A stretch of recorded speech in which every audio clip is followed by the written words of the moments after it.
Պահպանեք։ Խնդրեմ Վիկին Թովմասյան։ Շնորհակալություն, Տիկին դատախազ, մի քանի հարցեր կան, որոնք որ իմ հարցերի մեջ չկարողացա տեղավորել, դրա համար որոշեցի այս ձևաչափը օգտագործել եւ շարունակել որոշ մտահոգությունների մասին բարձրաձայնում, որոշ փաստարկներով եւ ակնկալում եմ նաեւ եթե ոչ այս եզրափակիչ խոսքում, ապա գոնե լիագումար նիստի ժամանակ դուք այս գործերին անդրադառնաք, որտեղ դրանց գումարվելու են լիագումար նիստի ժամանակ հնչած հարցերն ու մյուս ելույթները։ Ես ուզում եմ, որ դուք որևէ տեղեկություն մեզ հայտնեք Նիկոլ Փաշինյանի իշխանության ամենախոշոր կոռումպացված գործի մասին։ Այն է պետություն ձեռնարկատեր ներդրումային անիվ հիմնադրամի մասին։ Անիվ հիմնադրամով 25 միլիարդ դրամ փոշիացվել է։ Այս գործը քննվում է 2022 թվականից։ Այս գործը երևի կարելի է դասակարգել այն գործերի շարքում, որ կա գործ, բայց չկան մեղադրյալներ։ Վերջը, այս գործով ինչ որ մեկը պետք է պատասխանատվություն կրի, թե ոչ։ Եվ հիմա ինչքան էլ փորձենք այսպես իջնել եւ մեղադրյալների շրջանակը նեղացնել ու գնալ հասնել, չգիտեմ, բաժնի պետի մակարդակ, ես ուզում եմ հիշեցնել, որ այստեղ տեղի է ունեցել համակարգային խոշոր կոռուպցիոն գործարքներ եւ դրանից չէր կարող անմասն մնալ ոչ Անիֆի տնօրենը, ոչ նրա ղեկավար Նիկոլ Փաշինյանը, որը հպարտանում եւ պարծենում էր 2019 թվականին, որ դարի ամենակարևորագույն մարմինն է ձևավորվել, որը փրկելու է մեզ եւ ներդրումները հոսելու են Հայաստան։ Ներդրումները ոչ միայն չհոսեցին, այլ հպարտ հարկատուների գրպանից 25 միլիարդ դրամ հոդս ցնդեց եւ մենք ունենք նաեւ արբիտրաժում գործ Հայաստանի դեմ Air Arabia-ի մասով եւ նաեւ ուզում եմ հիշեցնել, որ այս կառույցում աշխատել են ուժային կառույցների ներկայացուցիչների հարազատներ, բարեկամներ, ընտանիքի անդամներ, ոստիկանության, դատական համակարգի, դատախազական համակարգի, ԱԱՑ-ի կողմից եղել են ներկայացուցիչներ, որոնք որ ստացել են միլիոնավոր դրամների աշխատավարձեր, հիմա չկա Անիֆը, այդ մարդիկ չկան, բայց անհասկանալի է, թե ինչ ծառայություն էին նրանք ընդհանրապես մատուցում այդ խոշոր աշխատավարձերը ստանալով։ Եվ նաև ուզում եմ խոսենք, ես նախորդ տարի դատախազի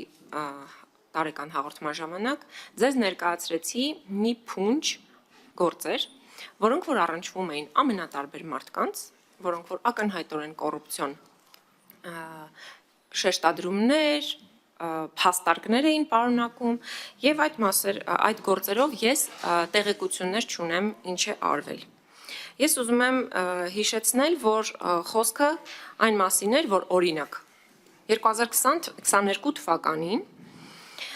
պետությունը տրամադրել էր 190 միլիոն դրամ դրամաշնոր ՏՏ ոլորտի ընկերություններին։ Այդ ընկերություններից 4-ը լուծարված էր, այսինքն Ռոբերտ Խաչատրյանը, բարձրագույն տեխնոլոգիաների նախարար, տվել էր 4 ընկերության գումար դրամաշնորային, որոնք չկան, լուծարված են։ Մյուսներն էլ լուծարման գործընթացի մեջ են եղել։ Հիմա ես ուզում եմ հասկանալ, այդ 190 միլիոն դրամի հետքերով գնացել եք եւ ինչու են լուծարված ընկերություններին գումարներ տրամադրվել։ Եվ նաև ուզում եմ ձեզ նորից հիշեցնել, ես դրա մասին շատ հաճախ եմ խոսում, քաղաքացիական պայմանագիր կուսակցության դրամահավաքների մասին 996 նվիրատուներ կային, որոնց մասին ես իմ ելույթում հնչեցրել եմ, 2 տարի այդ գործերը քննվում են։ Վերջը այդ 996 նվիրատուները ինչու են այդքան շռայլ գտնվել միայն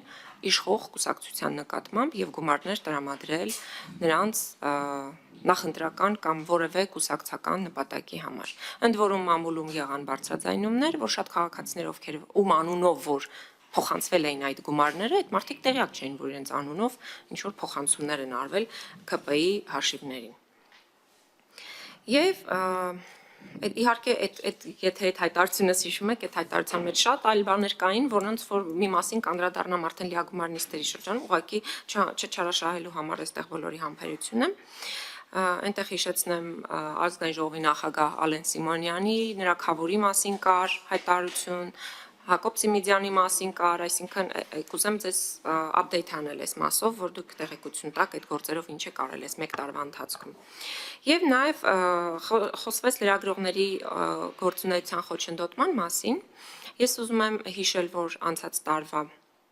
անցած տարի էր այդ դրվագը, որ օթյակից լրագրողներին բռնությամբ դուրս էին հանել, կա հարուցված վարույթ, լրագրողները ճանաչված են տուժող, բայց այդ գործը տեղից չի շարժվում։ Բոլորը հայտնի են։ Տեսագրությունը կա ամբողջությամբ, այսինքն ողջ գործընթացը տեսագրված է, որևէ նոր բան չկա բացահայտելու, ուզում եմ հասկանալ ինչն է, որ խանգարում է այս գործի բացահայտմանը, եւ թույլ տվեք ասել, որ այդ գործի բացահայտման ուշացումը հանգեցրեց նրան, որ մոտ մեկ ամիս էլ չկա, շաբաթներ առաջ կրկնվեց այդ դեպքը եւ լրագրողներին բռնությամբ դարձյալ օթյակից դուրս հանեցին, ելի անվտանգության աշխատակիցները չունենալով նման լիազորություն։ Այսինքն մի գործը որ չբացահայտվեց, երկրորդը կրկնվեց։ Ու այս մասով ես ձեզ ուղարկել եմ գրավոր նաև դիմում, կխնդրեմ նաև այս մասով ասեք ինչ ընթացքի մեջ է, գուցե ձեր մոտ արդեն կար հարուցված վարույթ, ես տեղեկություն չունեմ։ Եվ նաև վերջին կետով կուզենամ անդրադառնալ պարոն Վարդանյանի կողմից բարձրացված շատ կարևոր հարցին, որ հայհոյանքը դարձել է քաղաքական կատեգորիա եւ հայհոյախառն խոսակցությունը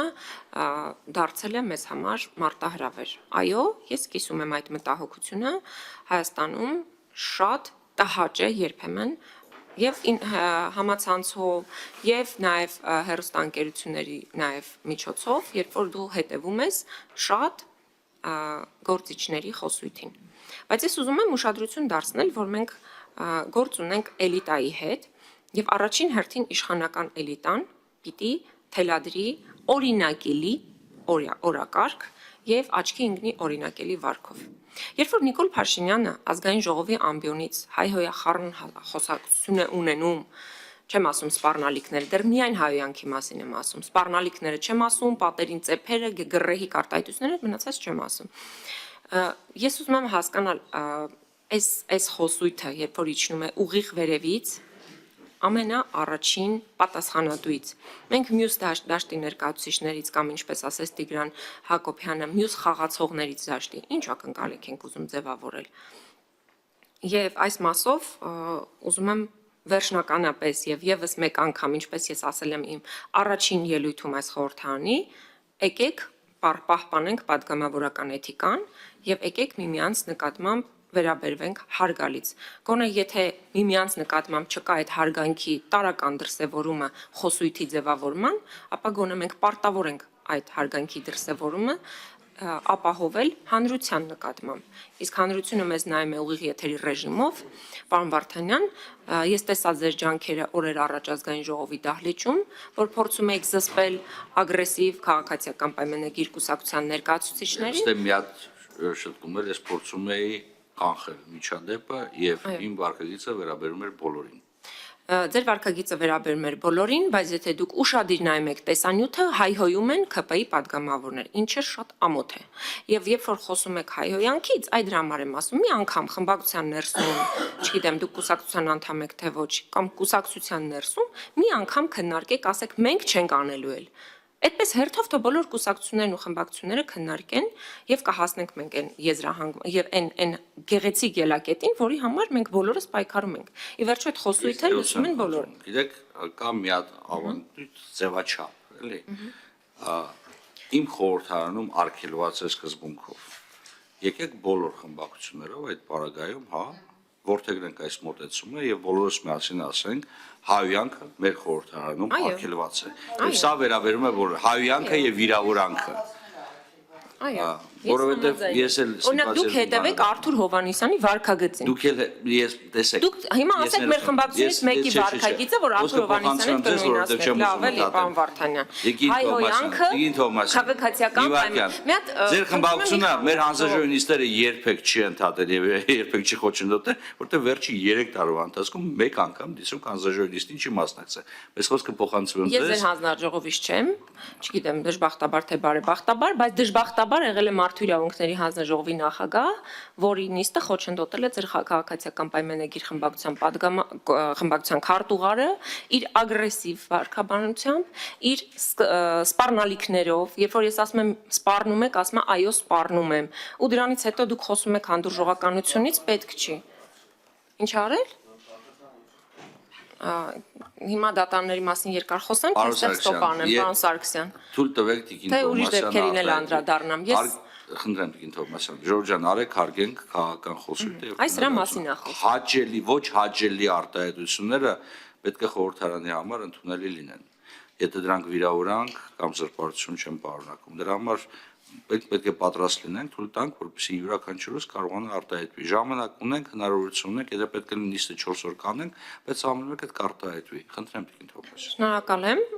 Չէ, չեմ կարծում 4 օրվա կարիք լինի։ Ես ուզում եի ամփոփել իմ խոսքը եւ իմ մեսիջը կարծում եմ բոլորը հասկացան, որովհետեւ ես միշտ խոսել եմ, մշտապես քննադատել եմ իշխանություններին, բայց չեք կարող գտնել մի բառ,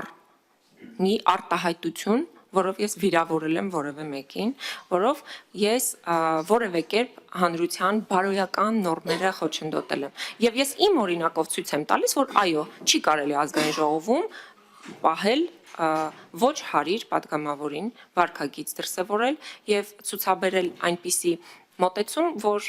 կարևորը սա էլ ասեմ եւ վերջ։ Ոչ, կարևորը մենք հանրության հետ լինենք ազնիվ եւ հանրության կողմից լինենք ընկալելի։ Այս սա էր, որ ես ուզում էի ասեմ եւ ուզում էի նաեւ ձեզ էլի վերջում հորդորել, ունեցեք կուսակցության կամ խմբակցության նիստ եւ սկսեք քաղաքական էլիտայի խոսույթի վերաշարադրումը ձեզանից։ Հետո կուրնուսներից արդեն կունենաք ակնկալիքներ։ Եթե այստեղ ես խոսում եմ, հենց այս հանձնաժողովում արդեն չի հանդուրժվում քննադատական խոսքը, նաեւ այս պետք է լինի։ Դե դուք զսպեցիք, ի պատիվ ձեզ, շնորհակալություն։